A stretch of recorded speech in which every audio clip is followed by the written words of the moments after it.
Rocking star Yash ಅಭಿಮಾನಿಗಳ ಕಾಯುವಿಕೆಗೆ ಕೊನೆಗೂ ಅಂತ್ಯವಾಗಿದೆ. ಇಂದು ಬೆಳಗ್ಗೆ 9:35ಕ್ಕೆ ಸರಿಯಾಗಿ ಟಾಕ್ಸಿಕ್ ಸಿನಿಮಾದ ಬಹುನಿರೀಕ್ಷಿತ ಟೀಸರ್ ಬಿಡುಗಡೆಯಾಗಿದ್ದು ಸೋಷಿಯಲ್ ಮೀಡಿಯಾದಲ್ಲಿ ಬೆಂಕಿ ಹಚ್ಚಿದೆ.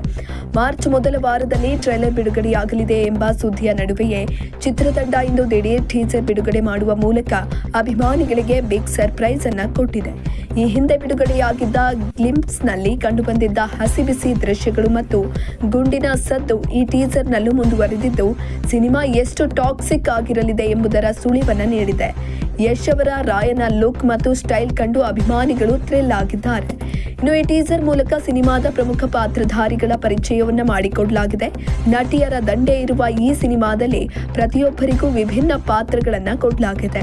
ಈ ಹಿಂದೆ ರಾಯನ ಪಾತ್ರ ಪರಿಚಯಿಸುವ ಟೀಸರ್ ಬಿಡುಗಡೆಯಾದಂತಹ ಸಂದರ್ಭದಲ್ಲಿ ಅದರಲ್ಲಿನ ಕೆಲವು ಬೋಲ್ಡ್ ದೃಶ್ಯಗಳು ಪರವಿರೋಧದ ಚರ್ಚೆಗೆ ಗ್ರಾಸವಾಗಿದ್ವು. ಕೆಲವರು ಇದು ಮಕ್ಕಳ ಮೇಲೆ ಪರಿಣಾಮ ಬೀರಬಹುದು ಅನ್ನುವಂತಹ ಆಕ್ಷೇಪವನ್ನ ವ್ಯಕ್ತಪಡಿಸಿದ್ರು. ಇಂದಿನ ಟೀಸರ್ನಲ್ಲಿ ನಿರ್ದೇಶಕ ಗೀತು ಮೋಹನ್ ದಾಸ್ ಅವರು ಕಥೆಯ ಎಳೆ ಮತ್ತು ಪಾತ್ರಗಳನ್ನ ತೂಕವನ್ನ ತೋರಿಸುವ ಮೂಲಕ ಟೀಕಾಕಾರರಿಗೆ ಉತ್ತರ ನೀಡುವ ಪ್ರಯತ್ನವನ್ನ ಮಾಡಿದ್ದಾರೆ. ಇನ್ನು ಟೀಸರ್ ಮೂಲಕ ಈಗ ಪ್ರಚಾರದ ಕಾವು ಏರಿಸಿರುವ ಚಿತ್ರತಂಡ ಮಾರ್ಚ್ ಮೊದಲ ವಾರದಲ್ಲಿ ಟ್ರೈಲರ್ ಬಿಡುಗಡೆ ಮಾಡಲು ಸಜ್ಜಾಗಿದೆ. ಒಟ್ಟಿನಲ್ಲಿ ಕೆಜಿಎಫ್ ನಂತರ ಯಶ್ ನಟನೆಯ ಈ ಸಿನಿಮಾ ಭಾರಿ ದೊಡ್ಡ ಮಟ್ಟದಲ್ಲಿ ಸಂಚಲನ ಸೃಷ್ಟಿಸುವುದು ಪಕ್ಕಾ ಅಂತ ಅಭಿಮಾನಿಗಳು ಮಾತನಾಡಿಕೊಳ್ತಿದ್ದಾರೆ. ಇಂತಹ ಇನ್ನಷ್ಟು ವಿಡಿಯೋಗಳಿಗಾಗಿ ಲೈಕ್ ಮಾಡಿ, ಫಾಲೋ ಮಾಡಿ, ಶೇರ್ ಮಾಡಿ.